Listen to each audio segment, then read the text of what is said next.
Hello everybody, it's Connor from Cinity Gaming and this is CGN for Sunday the 17th of May.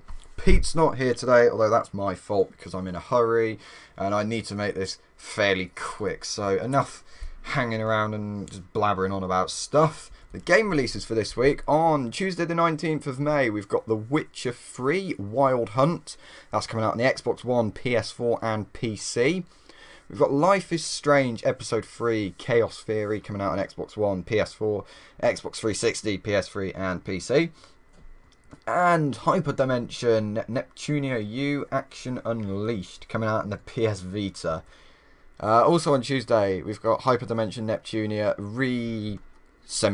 Birth 2 Sisters Generation. I presume that's just Rebirth, but I don't really know why it's got a semicolon in the title.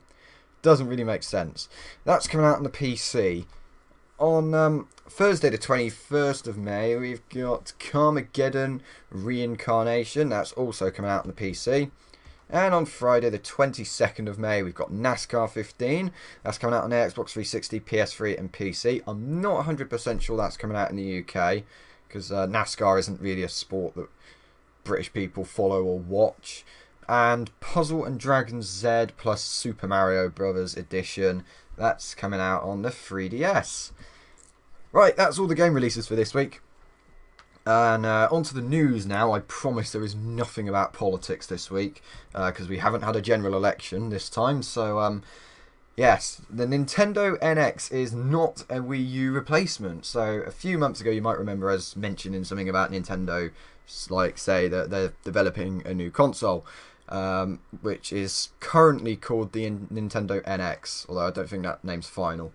But anyway, I'll read this. So, Nintendo boss Iwata recently stated in an interview that their current Nintendo NX project is an all-new concept and will not replace the current Wii U system. To be fair, I think it kind of needs to replace the Wii U. In the translated interview, Iwata stated, "I have confirmed that it will be a dedicated video game platform with a brand new concept.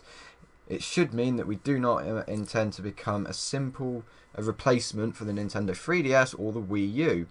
It seems like the Nintendo NX will be a platform that Nintendo hopes will compete with Microsoft's Xbox One and the PS4. The NX is not the official name for the platform yet. It might not be. It could be, though, although I doubt it.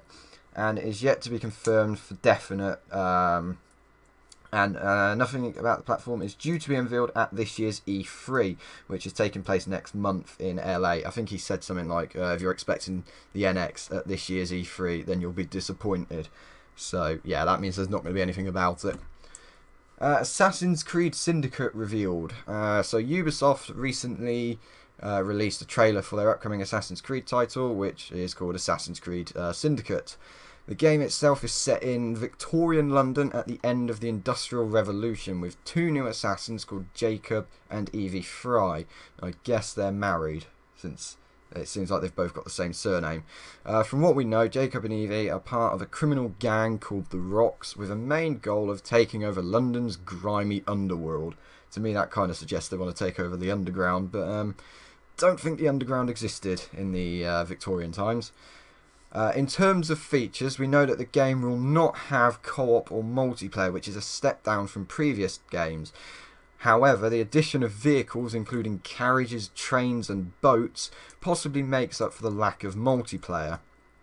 It might do, it might not. I mean, personally, if you get to try drive trains, I think that's enough for me, because it's an all-new thing. Assassin's Creed Syndicate is due to launch on Xbox One and PS4 on the 23rd of October 2015. They didn't actually mention anything about a PC release, and I'm pretty sure it won't be coming out on Xbox 360 and PS3. And finally, Oculus Rift recommended specs revealed. So Oculus recently revealed the recommended PC specifications for their virtual reality headset, the Oculus Rift. I'm sure you've all heard of this. The recommended specs include an Intel Core i5 4590 equivalent or better, 8 or more gigabytes of RAM, an Nvidia GTX 970 or an AMD 290 equivalent or better, Windows 7 Service Pack 1 or later, 2 USB 3 ports. I'm not sure why it needs 2. I thought the device was wireless, but I don't know why it needs two. And a compatible HDMI 1.3 output port. Some of these sound quite confusing, but if you're into gaming, I'm sure you know what your PC's got. With these specs, Oculus says it will be able to deliver a great experience on all Rift-compatible games and applications. So it seems like it's not just going to be games that you can use the Rift for. There are actually going to be applications. Imagine like making Microsoft Word compatible with this. I'm not really sure how that would benefit people, but it'd be kind of a cool idea. The Oculus Rift is due to be released on Mac and Linux too. However, the Mac and Linux versions have currently been put on hold as Oculus are currently trying to focus their attention to the Windows version. The consumer's version of the Oculus Rift is due to be released in early 2016. Not exactly sure when it will be released, but we know it's early 2016, and it is not yet known when Oculus will continue with the Mac and Linux version of the Rift. So yeah, that looks pretty cool, but if you type like Oculus Rift into Google Images, you get so many pictures coming up because there's like been so many different prototypes of it and so many designs for it. I'm pretty sure that this one is possibly what it looks like. I'm not sure. They might change the final looks of it, but yeah, that's it for CGN this week.